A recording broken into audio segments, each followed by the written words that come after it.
ഈ ഞാൻ ഒരിക്കൽ പാലായിലൊരു എൻ്റെ ഒരു സുഹൃത്തിൻ്റെ വീട്ടിൽ ചെന്ന് കഴിഞ്ഞപ്പോൾ ആ വീട്ടിൽ നിന്ന് ഉണ്ടായ അനുഭവമാണ്.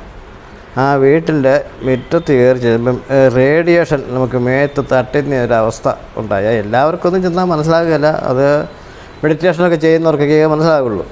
അപ്പോൾ എന്നെ അറിഞ്ഞുകൊണ്ട് തന്നെ ആ ആൾ വിളിച്ചത്. ആ ആളും കുറച്ചെല്ലാം കാര്യങ്ങൾ പഠിച്ച ആളാണ്. അത് കൂടുതൽ ഉറപ്പിക്കാൻ വേണ്ടിയും കൂടിയാണ് എന്നെ വിളിച്ചത്. ഞാൻ ചെന്നിട്ട് അവിടെ എല്ലാം നോക്കി കഴിഞ്ഞപ്പോൾ അവിടെ എല്ലാം വളരെ ദോഷകരമായിട്ടാണ് കാര്യം. അത് മുഴുവൻ ടൈലിട്ടു. ഈ ടൈലിൻ്റെ അടി മുഴുവൻ ഇതാണ് കിടക്കുന്നത്. ഈ മോശമായ സാധനങ്ങളാണ് കിടക്കുന്നത്.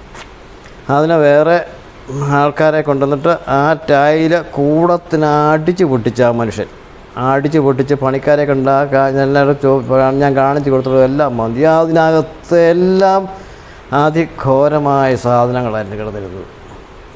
അത് മുഴുവൻ മാന്തി ചുരുക്കി പറഞ്ഞാൽ ഒരു 2 ലോഡ് മണ്ണ് ആ മുറ്റത്തുനിന്ന് കോരിക്കൊണ്ട് ആറ്റിക്കൊണ്ട് കളയുക ചെയ്തു.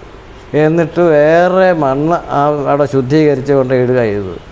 ഈ പാലായി നടന്ന സംഭവമാണ് എൻ്റെ അനുഭവത്തിലുണ്ടായിരുന്നത്. എനിക്ക് തന്നെ അനുഭവം തോന്നിപ്പോയി. ഇതുമാത്രം മനുഷ്യനെ ദ്രോഹം ചെയ്യുന്ന ആൾക്കാരുണ്ട്. അത് 2 റിയൽ എസ്റ്റേറ്റുകാരുടെ മത്സരമാണത്. ആ മേടിച്ചയാൾ ഇതൊന്നും അറിയത്തില്ലായിരുന്നു. ആ മേടിച്ചയാൾ 14 സെൻറ്റ് സ്ഥലവും 2 നില കെട്ടിടവും കൂടെ കൂടി മേടിച്ചു. പടുന്നുകൊണ്ടിരുന്നപ്പോൾ മേടിച്ചതായി. ഇതെല്ലാം കഴിഞ്ഞപ്പോഴാണ് അവിടെ കിടക്കപ്പുറത്ത് ഇല്ലാതെ വന്നത്.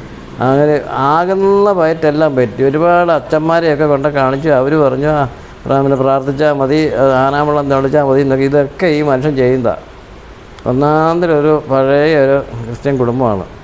അവസാനം ഈ ഇങ്ങനെയുള്ള കാര്യങ്ങൾ ഈ ആളും കുറേയെല്ലാം പഠിച്ചു തരുന്നു. അത് കാരണം ഞാനും പുള്ളിയും കൂടിയാണ് ഇതെല്ലാം കൈകാര്യം ചെയ്തത്. ഇപ്പം സ്വസ്ഥമായി സുഖമായി, കുഴപ്പമൊന്നുമില്ല. അച്ഛന് സുഖം, അമ്മയ്ക്ക് സുഖം, മക്കൾക്ക് സുഖം, അയാൾക്ക് സുഖം. ഈ നെഗറ്റീവ് എല്ലാം മാറിയപ്പോൾ സമാധാനമായി, സാമ്പത്തികമായി ഒക്കെ സുഖമായിട്ട് ജീവിക്കുന്നു.